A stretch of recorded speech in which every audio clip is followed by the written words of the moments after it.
Buenos días amigos, estamos iniciando este día de trabajo. Soy Francisco Rocha, Gonzalo Rosero no nos acompaña en estos días. Están ya en nuestros estudios el economista Jaime Carrera y el economista Rodrigo Espinosa. Haremos un contacto con la señora alcaldesa de Ibarra, doña Andrea Asco, y también el economista Carlos Julio Emanuel. El tema propuesto es un poco cómo vincular la actividad minera en unos casos ilegal, la legal, la formal, la que se puede hacer, la economía del país. Esto, algunos dicen, seguimos en la línea estrictamente extractivista. Y claro, la presencia de los venezolanos en el Ecuador y sobre todo en esta mina de Buenos Aires, que nos descubre una realidad nacional que es bastante preocupante. Se habla de que como 230 o 240 millones de dólares se habrían recuperado con las medidas económicas, con los ajustes, pero que 300 se fueron vía Colombia hacia Venezuela. Entonces, claro, uno dice, ahí hay un desequilibrio económico. Entonces, es un panorama difícil, pero les pedimos a ustedes, economistas, que veamos cómo encajar, si esto incluso nos sirve para replantearnos la política económica. Está pasando lo que debe pasar en este momento. Así es que, economista Carrera, bienvenido, buenos días. Un primer diagnóstico con todos estos elementos planteados para conversar esta mañana. Buenos días. Buenos días, Pancho. Buenos días a la audiencia. Un gusto estar con Rodrigo y con Carlos Julio, creo por teléfono. Mira, en el Ecuador está este rato girando el debate en torno a la minería. Sí. Y hay que tener mucho cuidado porque queremos pasar de la era del petróleo a la era de la minería. Y luego de 50 años de petróleo tenemos un Ecuador, el que tenemos, lleno de problemas, con problemas económicos, problemas políticos, problemas sociales. Algo se ha avanzado, sí, en 50 años con el petróleo, pero no lo suficiente. El Ecuador debería ser otro Ecuador. Los últimos 2 han sido terribles. Los últimos 2 han sido de un retroceso realmente tremendo. Mira tú que el ingreso por habitante este año del país de $6.300 es el mismo del 2014 y con una economía casi paralizada que tiene dificultades para reorientarse y recomponerse. A este ritmo de estancamiento económico en el próximo gobierno, incluso a fines del próximo gobierno, tendríamos un ingreso por habitante muy parecido al actual. Y si continuamos con este ritmo de crecimiento, en 50 años nos llegaríamos al ingreso de Chile y peor al de los países desarrollados. Esta premisa sirve para reflexionar que en el caso de la minería, al margen de estos problemas sociales que existen, problemas de migración, de delincuencia y una serie de factores, lo que el Ecuador debe reflexionar es que cualquier ingreso adicional de la minería, cualquiera, tiene que manejarse en un contexto de orden económico, de orden fiscal, con la generación de ahorros, en la perspectiva de no trasladar la dependencia del petróleo a la dependencia de la minería, que luego ocasiona desajustes económicos. El país no hace los esfuerzos que debe realizar para seguir viviendo de la lotería. Y el caso ejemplar es Chile, ¿no? Chile vive de la minería muchos años, pero Chile hoy es un país casi desarrollado, ha ahorrado los fondos de la minería, tiene una deuda pública baja, es un país que está mirando en otros... Se invierte, ¿no? Se invierte y él mira a Europa, dice, yo quiero ser un país desarrollado. Y hay algo que es interesante en el caso de Chile, ¿no? Me parece que hace 2 o 3 días hubo un informe de las finanzas públicas de la economía chilena, ¿no? y dicen que la deuda pública PIB, que está en alrededor del 27,6%, ha bajado, se ha agudizado unas décimas en términos del PIB. Creo que ha subido muy poco. Y a pesar de tener una deuda pública PIB del 27% baja, hay una preocupación de todo el ámbito chileno, porque apenas ha subido la relación deuda-PIB, imagínate. Y que la responsabilidad tienen la preocupación de que esa pequeña alza de la relación deuda-PIB afecte el riesgo país de Chile y la calidad de deuda, que es AAA. Imagínate el grado de concepción ya de Chile de la economía. Aquí tenemos una relación deuda-PIB de más del 50%, un servicio de la deuda alto, un riesgo país elevado, tenemos una calificación de los bonos de la deuda basura, y las preocupaciones no son pues, son cómo financiamos el mes. Exactamente. Entonces, mira la dimensión. Yo quiero contextualizar esto porque Chile ha dependido de la minería muchos años, pero ha tenido otra concepción del desarrollo: abrir mercados, ahorrar, tener cuentas públicas ordenadas, no endeudarse, tratar de ampliar la base exportadora, sociales que generan recursos, generar programas sociales, ahorrar de la minería para los pensionistas del futuro. Entonces, el Ecuador tiene que mirar estos ejemplos hoy que se está hablando de la minería, ¿no? Al saludar al economista Rodrigo Espinosa. Rodrigo, en el tiempo en que usted era gerente del Banco Central, había Foderuma, por ejemplo, que era un fondo que servía para desarrollar y no necesariamente era para regalar la plata. Desarrollaba, se producía. ¿Cómo empatar una economía esa? Que lo social no es que sea una carga de donde los pobres no van a poder salir, pero que este ejemplo nos sirva para ver qué hacemos con la mina de Buenos Aires, con los venezolanos que están. Usted nos había dicho una vez anterior, aprovechemos esta migración y busquemos, y algunos dicen, oiga, pero y los nuestros también están en problemas, son el 60% que no tiene un trabajo pleno, como se denomina, ¿no? ¿Cómo empatamos? ¿Cómo caminamos en a esa visión de que nos preocupe una variación de décimas de deuda, como en Chile nos recuerda Jaime? No, bienvenido, buenos días. Buenos días, muchísimas gracias por la oportunidad nuevamente de estar aquí y de conversar con Jaime y Carlos Julio posteriormente. Bueno, Jaime ha dicho unas cosas muy importantes. El Ecuador desde hace mucho tiempo dejó de preocuparse de lo que llamamos nosotros los fundamentales, las cosas importantes en la parte económica.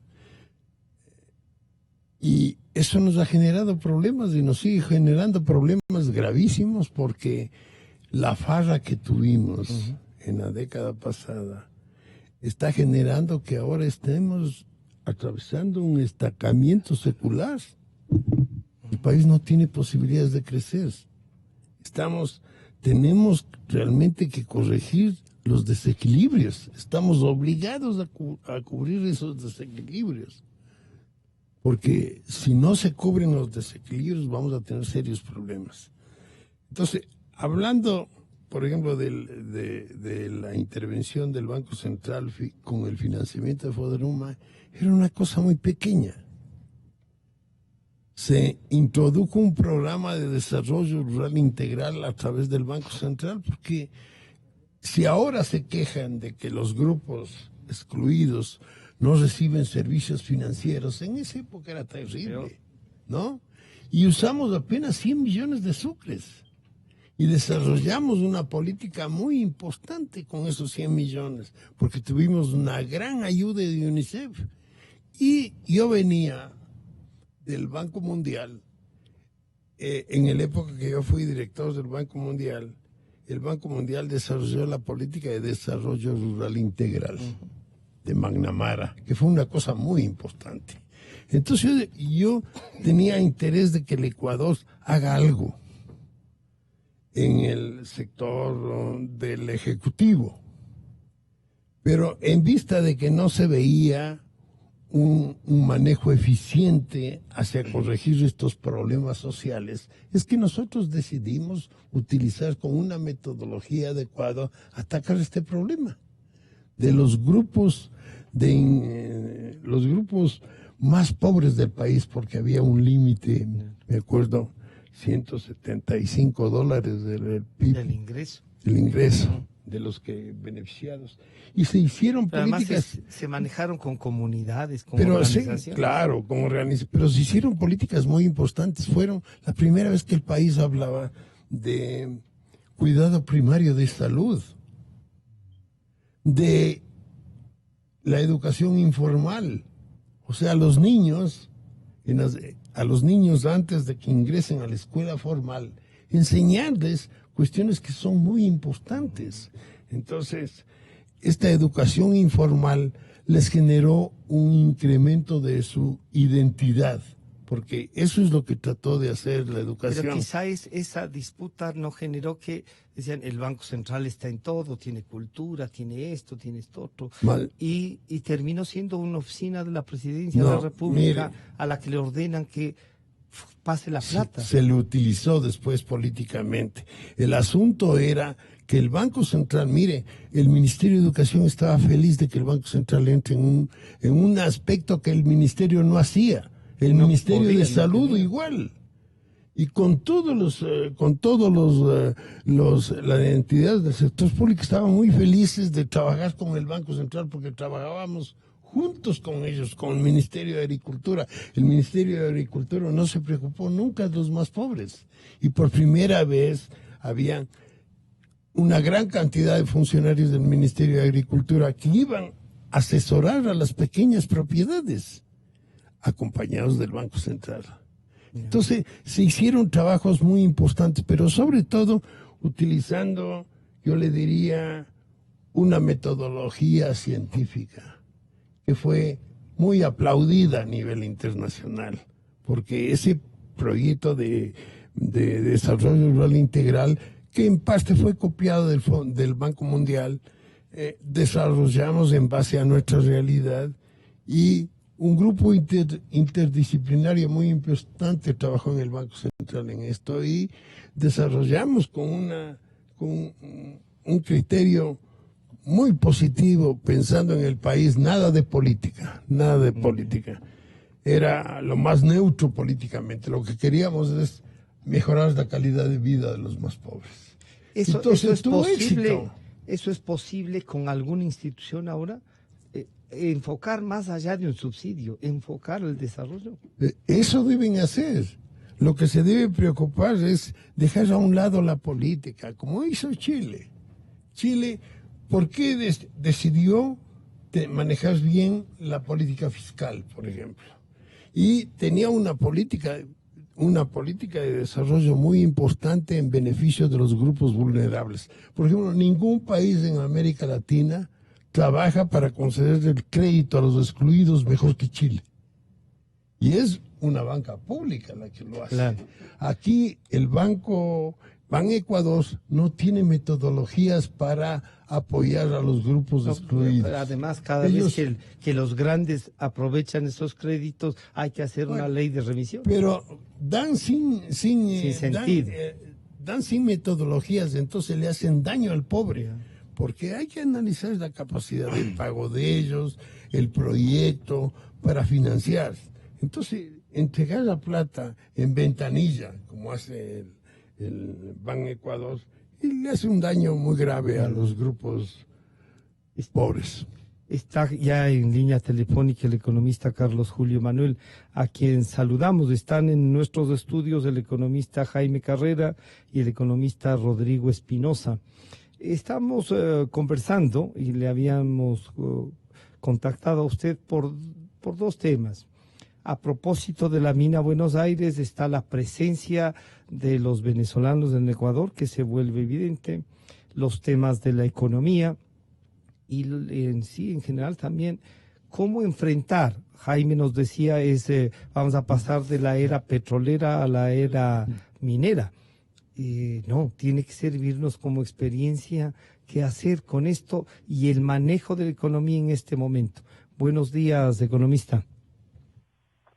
Muy buenos días, Francisco. Saludo a Rodrigo y a Jaime.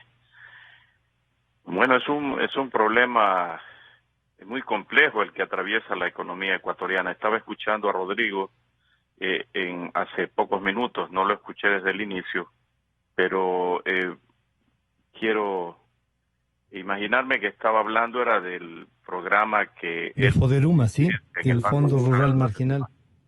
¿Cómo no?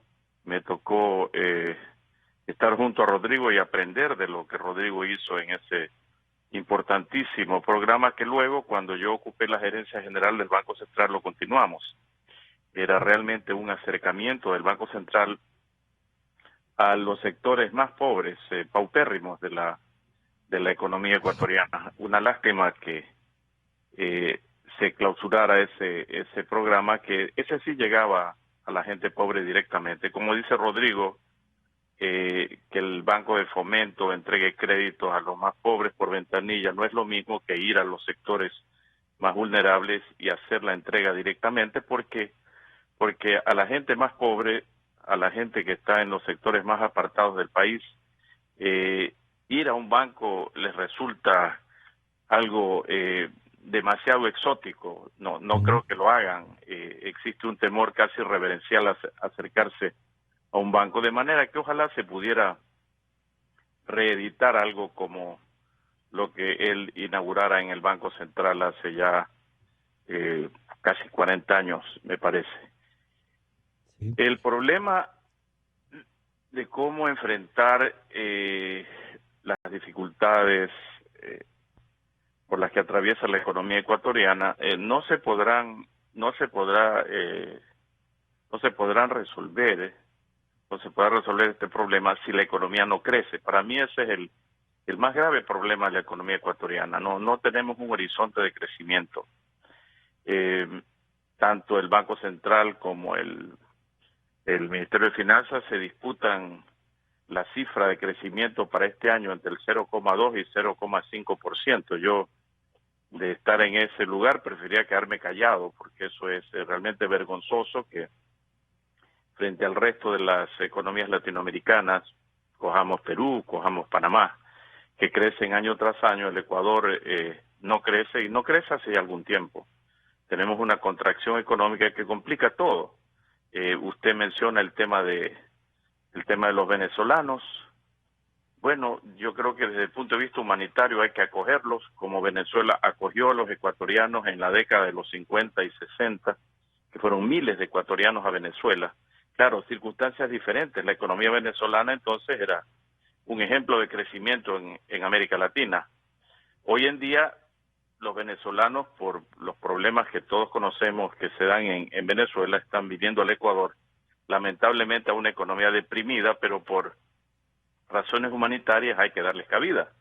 Hay que ser recíprocos en esto. Y eso es lo que debería poner la voz de alerta en el gobierno nacional, el presidente de la República y su equipo económico, que busquen las maneras de que la economía ecuatoriana comience a crecer. Si no quieren irse muy lejos, por ejemplo, a tomar un curso intensivo de cómo es que las economías crecen y en Singapur, porque queda un poco lejos, podrían ir a Panamá para ver qué es lo que ha hecho Panamá, o más cercano tal vez ir al Perú. La clave, Francisco, está en la libertad económica. Ecuador tiene una economía reprimida.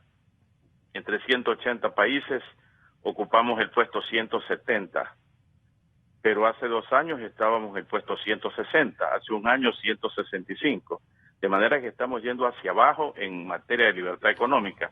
Le ganamos, claro, a Venezuela, Corea del Norte, Zimbabue, Eritrea, países que definitivamente pues son una verdadera calamidad en materia económica. Entonces, si no crecemos, si no tenemos libertad económica, si no aprendemos de los éxitos de los países vecinos y de los que no son tan vecinos como Singapur, que en el 65 era un desastre y hoy en día ocupa los primeros planos en crecimiento económico, en libertad económica en el mundo. Entonces va a ser muy difícil resolver toda esa gama de problemas que tiene el Ecuador.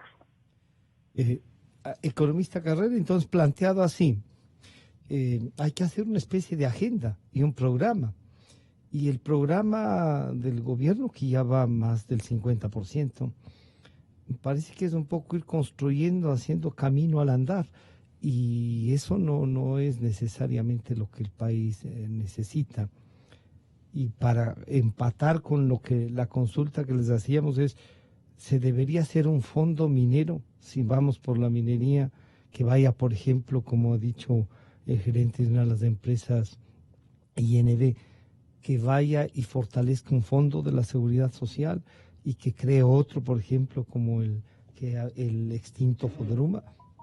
Sí, el asunto parte por tener una visión clara del país, del país del futuro, ¿no? Y esa visión no está lejos de lo que deben ser los países y de lo que ya son algunos, ¿no?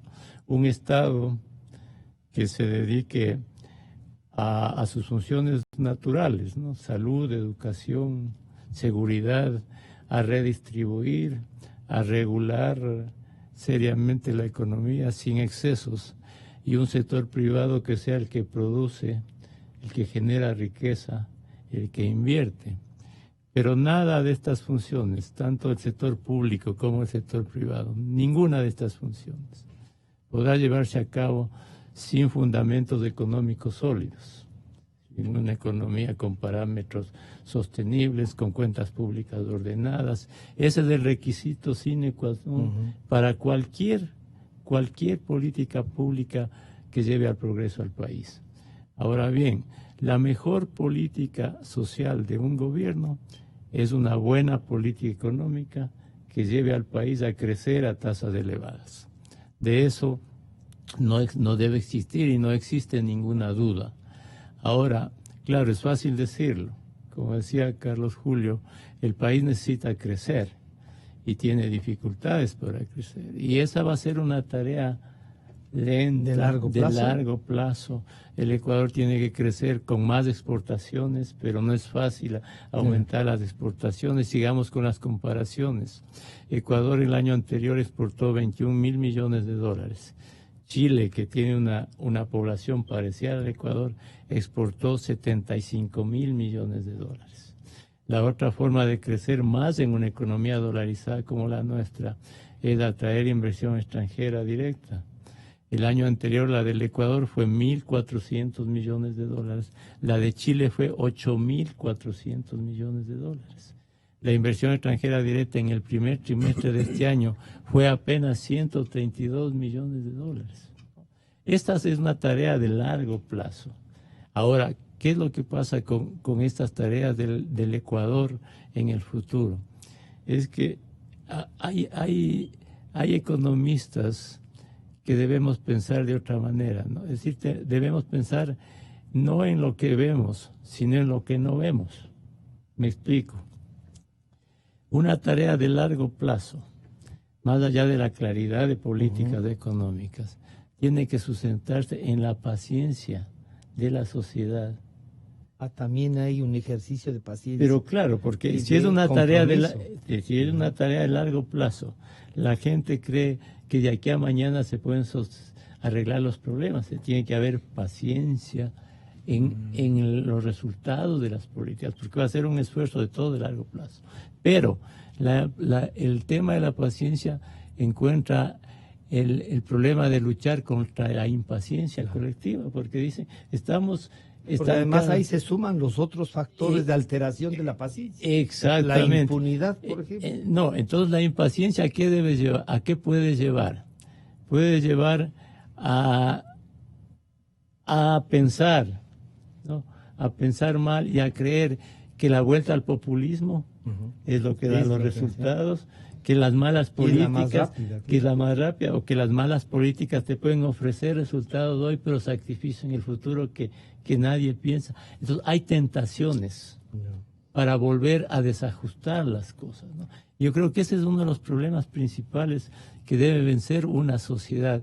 Es decir, tener una visión del país y la paciencia para conseguir los resultados. Ahora, en el caso de la redistribución, que es importante para el Ecuador, ¿cómo redistribuir los recursos y atender a los sectores sociales en un marco de estabilidad económica y fiscal?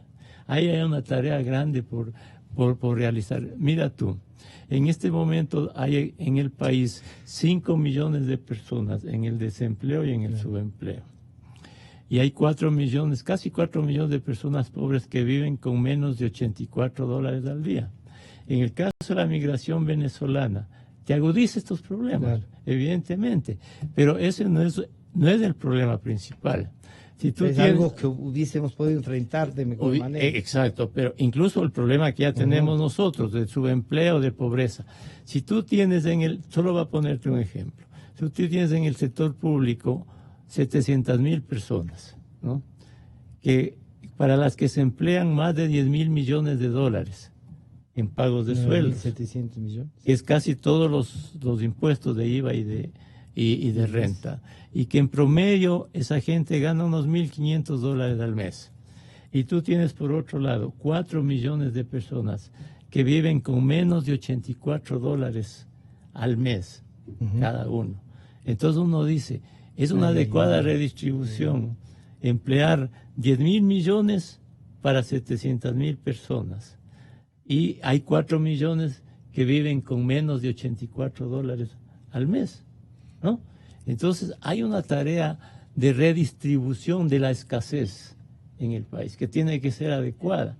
Y encontrar esa tarea de redistribución, de atención a los sectores sociales, sin deprimir incluso demasiado la inversión. Porque mira tú, por ejemplo, en el primer semestre de este año, en el presupuesto público, la inversión pública está casi paralizada. Se gastan 600 millones de 4,000 millones. Es más paralizada. o menos lo que estaba. Paralizada. Pagando lo que estaba. Y mira tú, por ejemplo, en los intereses de la deuda pública, en el primer semestre de este año, se pagan 1.700 millones de dólares en un semestre. 1.700. Y para el bono de desarrollo humano, en el primer semestre se pagan como 350 millones de dólares. Es decir, en interés de la deuda pagamos 6 veces lo que se paga del bono.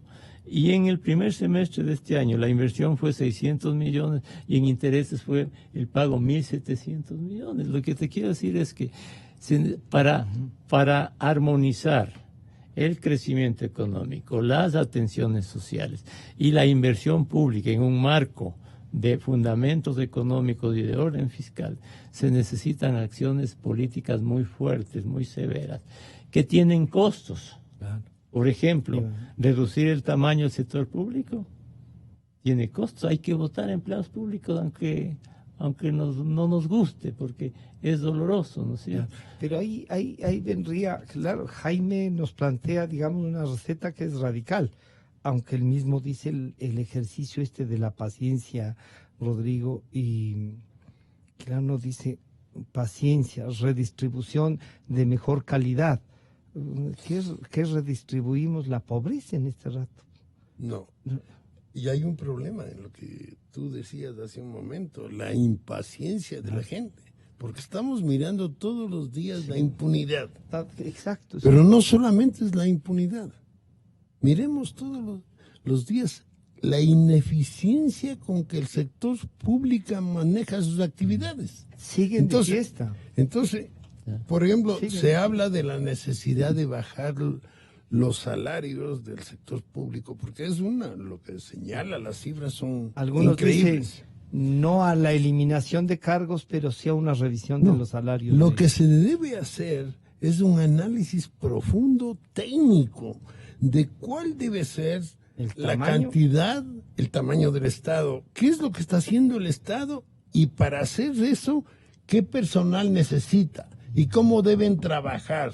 O sea, hacer un análisis de procesos. En base a procesos uno puede decir cuántas personas necesito. O sea, siempre mirando la posibilidad de que el sector público mejore su productividad, que es extremadamente baja. Entonces hay un campo muy grande para uno lograr crecimiento económico solamente mejorando la gestión del sector público. Si nosotros tenemos un Ministerio de Agricultura que se preocupa de la producción agrícola y de que está junto con los agricultores para mejorar la productividad del sector agrícola, eso va a ser mucho más importante que tener sentados un montón de gente aquí en los ministerios que no hacen el real trabajo que deben hacer de mejorar cómo la producción acercar agrícola. entonces, cómo Mire, acercar a eso, pero además, Rodrigo, cómo no dejarles sin trabajo mira, también. yo en mi experiencia he tenido la oportunidad de visitar funcionarios públicos de otros países de altísimo nivel, en donde han estado trabajando, yo hablo, el Ministerio de Finanzas, el Banco Central, y he mirado las oficinas de esos países desarrollados. Si uno va y mira las oficinas de aquí en el país, de esas instituciones, llama la atención la cantidad de gente que existe. Hay un montón de gente, hay un montón de secretarias, hay un montón de choferes. Si hiciera un análisis de procesos, qué es lo que debe hacer esa institución, y para desarrollar ese proceso eficientemente, qué cantidad de gente necesita, qué capital humano necesita, entonces sería muy diferente. Entonces la impaciencia también se presenta porque uno nota una ineficiencia en la gestión pública. Que mi importismo total, entonces. Ineficiencia, Ya. o sea, terrible. Entonces, muy rara vez uno dice, oye, este ministro me parece que es un tipo que sabe. Pero uno dice muy pocas veces eso. Ahora se encuentra con menos. Entonces, yo, por ejemplo, Cada vez yo lo que menos. veo, por ejemplo, el ministro de Recursos me parece una persona que conoce de su, de Uno de podría su estar en gestión. desacuerdo, pero dice, sabe dónde querer. Sabe. Ya. Y ve que está haciendo cosas que son muy, muy útiles, muy positivas para el país. Pero hay otros que realmente da pena. Da pena lo que están haciendo, lo que dicen. Entonces, en minería tenemos un problema bien serio. ¿Cómo así el país dejó, por ejemplo, que se desarrolle Buenos Aires como se desarrolló? ¿Qué es ineficiencia del sector público? Como dejamos Nambija. Claro, que Y es que ineficiencia se del sector pierda público. Y otra cosa que dice Jaime, esos recursos deben servir, esos recursos deben servir para permitir que los fundamentales de la economía sean fuertes, Ya. y eso permite al gobierno desarrollarse y permitir al sector lo que habla Carlos Julio Manuel, la libertad económica. Debe haber libertad, no haber tanto trámite, tanta cosa, que a veces los trámites están generados para dar empleo a unos 4, 5, 6, 10 empleados públicos, y que ese trámite hace daño. No, entonces, no, aquí para hacer cualquier cosa le exigen un montón de papeles, ¿no? No se maneja eficientemente el sector público, da una pena. En cambio, Chile, lo que muestra Chile es que tiene un sector público extremadamente eficiente. Por eso es que la política económica es eficiente. Entonces, no puedes tener una política económica eficiente con un sector público extremadamente ineficiente. Economista Manuel, aquí nos plantean algo que es primero un orden, ¿no? Primero organicémonos, como se dice, y en esto organicémonos, ¿cómo enfrentar? Porque también hay economistas que nos han dicho aquí, no se puede sacar así indiscriminadamente a los funcionarios públicos. Y claro, ahí sumando a lo que dice Jaime, sería un estudio real de las necesidades del país y a enfrentar como sociedad. Y la paciencia que nos pide Jaime se altera en estas otras, que también Rodrigo las ha manifestado. La impunidad, sobre todo uno mira las noticias de ayer, las de antes de ayer, las de la semana pasada, y se nos robaron con el santo y la limosna. Bueno, en realidad el problema es de la impunidad y de la corrupción no solo es atinente al sector de la minería, Francisco. Es un problema que está presente en montones de sectores en la economía ecuatoriana, en el sector público sin duda. Mire la noticia de ayer que se encuentra en computadoras que estaban en la Presidencia de la República, el caso Arroz Verde, que ahora se llama Sobornos 2012-2016, donde aparecen también 18 empresas privadas, ¿sí? Involucradas en hechos de corrupción, concusión, extorsión, sobornos, etcétera. Entonces, el problema es la corrupción. Hay comentarios también de que, y Rodrigo hablaba de funcionarios públicos, que los funcionarios públicos que están llegando actualmente a ocupar importantísimas funciones no son los más capaces, porque se habla también de que hay corrupción en esos nombramientos. Alguien decía, le escuché decir alguna vez que los funcionarios que llegan son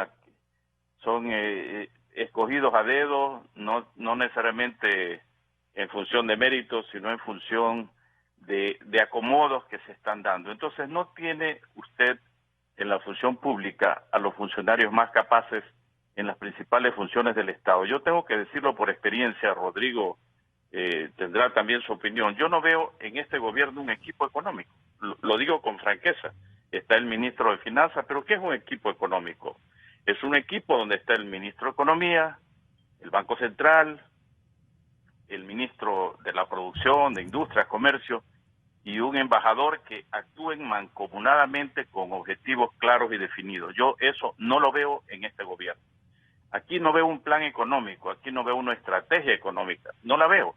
Y por eso es que han pasado 2 años y a los 2 años comienza el ministro de Economía de este gobierno, porque no hay un plan trazado desde el inicio, hablarnos de un reperfilamiento de la deuda externa, cuando es algo que debió plantearse desde el día 1. Porque efectivamente lo que dice Jaime, ¿cómo es posible que se dediquen 1.700 millones de dólares al servicio de la deuda y 300 millones para el bono de solidaridad, el bono de la pobreza? Porque no se enfrentó el problema de la deuda como muchos lo planteamos hace más de 2 años, que Ecuador no puede manejarse con el perfil de deuda que le dejó el gobierno de Correa. Ecuador no puede manejarse con una situación en la que la totalidad del petróleo, mire usted el día de hoy en el Diario de Comercio, el 100% del petróleo del próximo año estará destinado al servicio de contratos petroleros que se han hecho durante estos últimos años y que se siguen haciendo. Entonces planteábamos algunos, reestructure la deuda con China, libere el petróleo. Puede sonar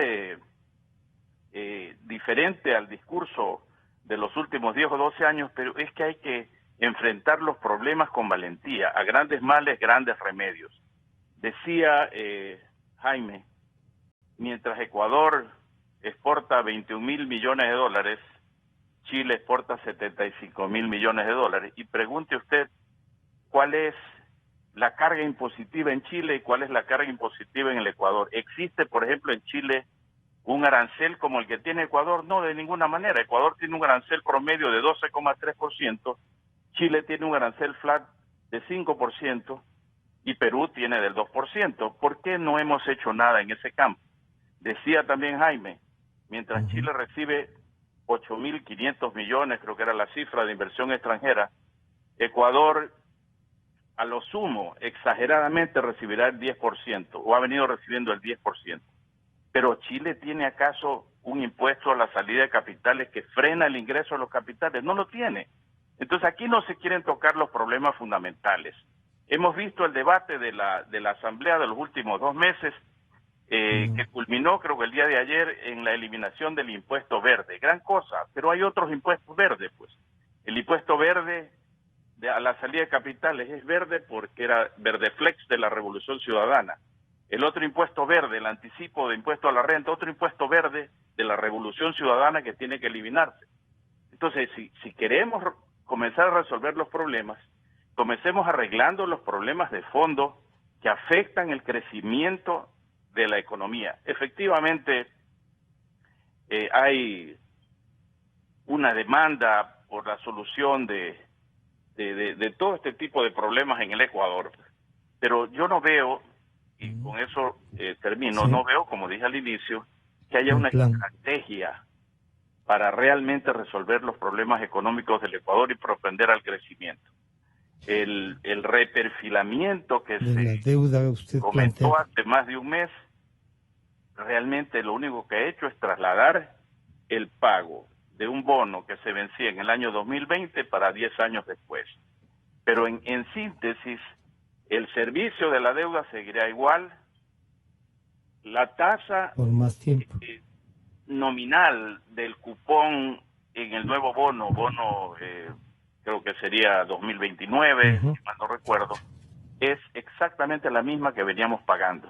Entonces, puede que se haya dado una reducción en la tasa efectiva, una ampliación del tiempo, para el que compra los bonos, porque los bonos se vendieron con un sobreprecio, con un premio, pero el Estado ecuatoriano, por ende, el pueblo ecuatoriano tendrá que seguir pagando una tasa altísima en el cupón de los bonos 2029, porque no hemos querido hacer un planteamiento a fondo de reestructuración de la deuda externa ecuatoriana.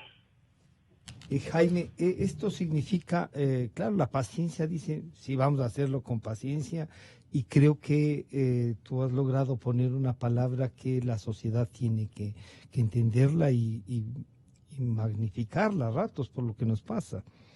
Pero ¿cómo vamos? Por reperfilar la deuda, enfrentar los pagos mensuales, tener el tema de decisiones políticas que complican. Ya hay un Consejo de Participación Ciudadana que dice, vamos a revisar lo de la Corte Constitucional, los otros dicen, cuidado, no se meta acá. Y la parte económica que parece está a un ladito, pero tiene una gerente del Banco Central que autorizó el uso de la plata del banco y sigue siendo gerente, ¿no? Sí, hay una ¿Cómo serie, se hace equipo? Hay una serie de contradicciones de idas y venidas, es porque efectivamente no hay un equipo económico sólido y coherente, ¿no? Sin ninguna duda. Está haciendo algo el gobierno, pero las dificultades son tan grandes, además porque el desajuste de los últimos 11 años, incluido el primer año de fue de tal magnitud que las soluciones también deben ser y son de magnitud parecida. Pero déjame trasladar alguna reflexión que me parece importante. Hace 10.000 años en Turquía se sembró la primera semilla y después comenzaron a generarse excedentes agrícolas y surgió el comercio entre naciones. En el año 1204, cuando Constantinopla fue invadida por los cruzados, los vidrieros de Constantinopla huyeron a Venecia. En Venecia los pusieron en la isla de Murano, de ahí surgen los famosos Muranos, ¿no? Sí, claro. Ya. Ellos comenzaron a inventar, a mejorar y a vender los vidrios a todo el mundo, a Asia, a Europa, y ahí inventaron un vidrio transparente, ¿no? Y a alguien se le ocurrió hacer el vidrio medio redondo y ponerle en un ojo y el otro vidrio medio redondo en el otro ojo con un sostén, y nacieron los lentes que ahora usamos todo el mundo. Lo que quiero decirte es que el comercio, la invención en todo el mundo lleva el progreso a las naciones. Por otro lado, mira, Nokia en 2003 lanzó el primer teléfono, era un ladrillo. Le llamaban los teléfonos tontos, porque solo servía para comunicarse. Vendieron en 2 versiones 500 millones de teléfonos. Pero ya en ese entonces Nokia sabía que sabía que se podían hacer teléfonos inteligentes. Pero no los planteó por preferir la ganancia que tenía en ese momento y no mirar hacia adelante. ¿Qué pasó? Después vino Apple y vino el iPod con el teléfono inteligente y quebró el Nokia, desapareció. Entonces los unos innovaron por guardarse la información, innovaron y le hicieron y le hicieron quebrar a la pionera que era de los teléfonos inteligentes. Lo que quiero decirte con esto es que los países que no son capaces de exportar y de innovar y no innovan en sus modelos de desarrollo, como el Ecuador, siempre van a estar atrasados y en la pobreza. Y los otros países que están innovando, que entienden los fundamentos económicos, que se preocupan por exportar más, por ampliar su base exportadora, los que ponen sus economías a tono con la evolución de la tecnología, no se atrasan. Esos países son los que progresan. Una primera medida, Francisco, entonces, en esto, organizar un equipo económico tener una visión de Estado clara, un buen equipo económico, preservar los fundamentos económicos, la estabilidad fiscal, encontrar los acuerdos en esa dirección. Hay muchas cosas por hacer, porque solo el tema económico es una parte, pero tenemos la libertad económica, tenemos las facilidades para hacer negocios, tenemos la seguridad jurídica, tenemos un conjunto de cosas. Por eso es que se necesita una visión de Estado con un equipo económico que tenga una visión amplia del manejo, que sea contemporáneo, que sea visionario, y también una gestión política que sea capaz de conducir al país en esa dirección, de cambiar la mentalidad del país. De cambiar, y esa es una labor de Estado, porque solo tú desde el Estado puedes influir en las conductas de la sociedad y no hacer que, por ejemplo, la corrupción sea la normalidad del país, ¿no? Que la tentación por el populismo sea la normalidad del país. El Ecuador necesita otra normalidad que debe direccionarse a través del Estado, que tiene todas las herramientas, ¿no? Rodrigo, esa tentación del populismo puede volver. Si se toman las medidas correctas, no van a ser muy populares, y entonces la gente dice, no, por acá parece que estábamos mejor. Claro, el despilfarro, viva la fiesta, no se calcula futuro. ¿Y cómo estructurar? Le faltan casi 2 años todavía a este gobierno, unas pequeñas metas y aplicar la paciencia. Oye, mira, una de las cosas que a mí me preocupa bastantísimo. ¿Cuál es la diferencia de Chile, de Singapur? Es el capital humano que maneja esos países. Y eso no le estamos dando nosotros prioridad. Un valor, ¿no? Entonces, el capital humano es clave. Tenemos que tener un ministro de Finanzas de los mejores, que conozca cómo manejar técnicamente las finanzas públicas. Necesitamos un ministro de Agricultura que conozca cómo mejorar la producción agrícola, y así en todos los campos. O sea, necesitamos eficiencia en el sector público, porque es ineficiente el sector público. Gastamos tanto en lo mal que hacemos. Podemos gastar muchísimo menos haciendo muchas mejores cosas, y adicionalmente liberar al sector privado de esa gran cantidad de impuestos, ¿no? Y dar más libertad para que la gente pueda producir, pueda exportar, dar incentivos a la exportación, dar unas leyes que permitan que la inversión extranjera pueda venir al país, que no tengan problemas, ¿no? Entonces, para mí lo clave, lo que el Ecuador necesita urgentemente, es mejorar el capital humano de los que nos están manejando. Y eso pasa por educación, pero también por escoger a los mejores. Mira, y no sacarles, como en el caso del ministro de Educación, por ejemplo. Está bien, hasta luego. Verás, mira, una de las cosas importantes que ha hecho este gobierno, por ejemplo, que la salida de los ministros fueron porque no cumplieron con la meta de gasto que se les obligó. Entonces, como no redujeron el gasto como debían, se fueron. Entonces, pero nadie se está preocupando. Lo que yo digo es de la calidad humana, de la capacidad humana, de la productividad. Eso es importantísimo, porque si nosotros tenemos gente, yo quisiera que, por ejemplo, que el presidente del Banco Central de Chile venga acá, que el ministro venga acá, y que así, o sea, gente que tiene capacidad venga a manejar. Entonces, Pero sí quieren bajar, tenemos mira, los nuestros. quieren bajar Sí, la sí, masa hay aquí. quieren No han bajar sido convocados, seguramente. quieren bajar la masa salarial. Si no hacen un análisis de procesos No sirve. para bajar la masa salarial, no sirve. Porque aquí es el proceso el que define cuántas personas deben trabajar para ejecutar una función. Y entonces hay demasiada gente. Entonces hay gente, a mí me llama la atención porque les he escuchado a jóvenes de 22, 23 años en los Estados Unidos que están estudiando esto y que dicen, yo no entiendo cómo en el Ecuador no pueden bajar la masa salarial. Es una vergüenza. No es cuestión de decir, les voy a sacarla a 1,000, a 3,000, no sé cuántos sean, pero es en base a procesos y en base a eficiencia. Capaz que necesitamos esos, pero con recursos. Es bien difícil que necesitemos esos, pero sí mejorar la productividad del sector público. Eso es importante. A todo nivel, desde abajo arriba. Economista Carlos Julio Manuel, ¿cuál sería entonces, para terminar este contacto, un último mensaje y comprometerles a seguir en el análisis para ya ir definiendo algunos temas de los que el Ecuador tiene que enfrentar?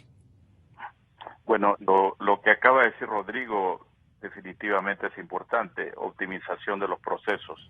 Yo creo que hay empresas que están especializadas en este tipo de trabajo que podrían venir al Ecuador y de repente, en cuestión de meses, hacer un trabajo que reduzca de manera sustancial la masa salarial. A mí me ha sorprendido que, aparte de lo que decía hace un momento Jaime, que el gasto en la inversión pública ha caído, lo cual pues, va a repercutir en el crecimiento económico de manera negativa, al mismo tiempo que cae la inversión pública o el gasto público. Ha habido un aumento en el periodo de enero-mayo de este año en relación con enero-mayo del año pasado del gasto corriente en aproximadamente un 8%. Allí debe estar, entre otras cosas, el tema del servicio de la deuda. Pero también la masa salarial, que consume casi la tercera parte del total del presupuesto nacional, de la mano con una tercera parte que va para el servicio de la deuda. O sea, son definitivamente cifras que demuestran que la economía tal como está manejada no es sostenible. Hay que hacer grandes cambios, hay que enfrentar estos retos de manera decisiva, y para eso hay que tener una visión de país, los grandes objetivos nacionales. Y mire, realmente no hay mucho que inventar, Francisco. Aquí decía Rodrigo que venga el ministro de Finanzas de Chile o el presidente del Banco Central de Chile a que un poco compartan sus experiencias en el Ecuador. Yo decía al inicio, podría enviarse una misión de las autoridades económicas, comillas, entre un comillas, curso intensivo ecuatorianas a Singapur o a Panamá o a Chile, para que aprendan cómo es que debe manejarse una economía. No hay nada nuevo bajo el sol. Es cuestión de hacer, para utilizar un término muy en boga hoy en día, un copy-paste de lo que hacen otros países y comenzar a caminar. Pero para eso usted requiere un liderazgo, para eso usted liderazgo político, liderazgo del gobierno, usted requiere un buen equipo económico y usted requiere que se sienten las bases de un plan, que se sienten las bases de los grandes objetivos nacionales, que debe ser lo que debe primar de ahora en adelante en el Ecuador. No andar improvisando como improvisamos a cada rato. Muchísimas gracias, economista Manuel. Estaremos en contacto. Gracias por acompañarnos. Gracias. Jaime, entonces, este primer acercamiento a hacer un seguimiento de lo que está pasando, porque debemos reconocer que esfuerzos se hacen, dispersos parece. Entonces, lo que hay es que consolidar más bien y definir qué priorizamos. ¿Cuál sería este mensaje de hoy, Jaime?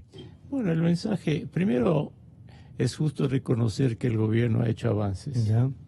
No los suficientes, ha hecho avances en la institucionalidad importantes, falta mucho por hacer.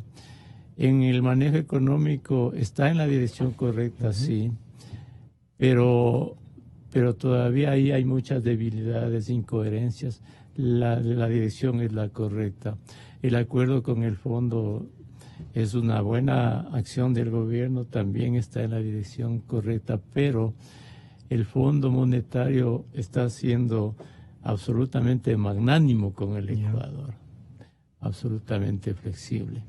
Y ya con esta experiencia lo que habría que hacer en el futuro es profundizar las políticas. Hay algo que es importante en el país, tratar de que el Ecuador adquiera una identidad del desarrollo como sociedad, es decir, que la sociedad esté inmersa en una visión de desarrollo. Por ejemplo, en el caso de Corea del Sur, esta gente, por ejemplo, tiene una identidad en la dirección de ser cada vez mejores, de exportar más, de atraer inversión, de ser cada vez mejores como sociedad, como persona, como empresa. Ellos dicen queremos siempre ser más competitivos que el resto del mundo. El Ecuador tiene que tener una identidad que le mueva como país en esa dirección, que se construya. Alguien decía, aunque resultaría, no sé, no sé cómo expresarlo, construir otro hombre ecuatoriano, ¿no? En esa dirección. Pero para eso, claro, hay mucho que hacer, educación, políticas laborales, de otra acción de los políticos. Es decir, verle al Ecuador de otra manera. Mira tú que China, por ejemplo, cuando comenzó su nueva visión en el 79, que dijeron, nos vamos por exportar, por invertir, por atraer inversiones del mundo, por venderle al mundo. Cuando hay esa famosa frase del gato, que es preferible que el gato, tener un gato que no case ratones, sino que tener cientos de ratones. Y China en esa época hacía cadenas nacionales siempre, ¿sí? Y indicando a la población china de cómo otros países se han desarrollado. Tratar de meter a la sociedad en esa dirección, ¿no? Por ejemplo, en países asiáticos como Singapur, como Corea, se transmitían los noticieros y todas las noticias a la par de que se hablaba en el idioma nacional, se ponía el subtítulo en inglés.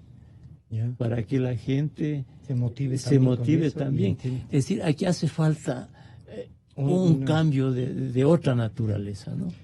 Rodrigo, el estado de propaganda nos puede servir no para someter a la gente, sino, como dice Jaime, para impulsarla, ¿no es cierto? Estos pasos que Jaime también reconoce y dice, sí se han dado, ¿cómo los podemos ir profundizando entonces para estos próximos meses? Porque ya vendrá para septiembre la discusión del presupuesto general del Estado. Indudablemente que hay una mentalidad totalmente diferente de cómo se manejaba la economía antes de cómo se está haciendo ahora. Mi preocupación es que está muy lento. Y que exijo, no vas con la paciencia que nos pide Jaime. Pero sobre todo, exijo eficiencia. O sea, que hagan las cosas bien hechas. Por ejemplo, si quieren reducir la masa salarial del sector público, háganlo bien. No es cuestión solamente de eliminar gente, sino que tienen que pensar que la función pública tiene que manejarse de una manera más eficiente. Y para manejarse de manera más eficiente van a necesitar realmente mucho menos empleados que los que tienen actualmente. Entonces tiene que ser gente más capacitada y porque manejar las cosas del Estado, del país, es mucho más condiciones en las que han recibido. Es mucho más importante que manejar una empresa privada. Entonces tiene que ser los mejores ecuatorianos los que estén ahí, la gente más capacitada. Yo les quiero agradecer a ustedes por acompañarnos. Enseguida estaremos con la señora doña Andrea Escaco, no hemos logrado tomar contacto. Pero enseguida volvemos con el doctor Jorge Benavides y el arquitecto Patricio Donoso por el tema del Consejo de Participación Ciudadana y los de la Corte Constitucional. Agradecemos al economista Jaime Carrera, al economista Rodrigo Espinosa y al economista Carlos Julio Manuel. Muchas gracias a ustedes. Enseguida volvemos. Inicio de espacio promocional y publicitario.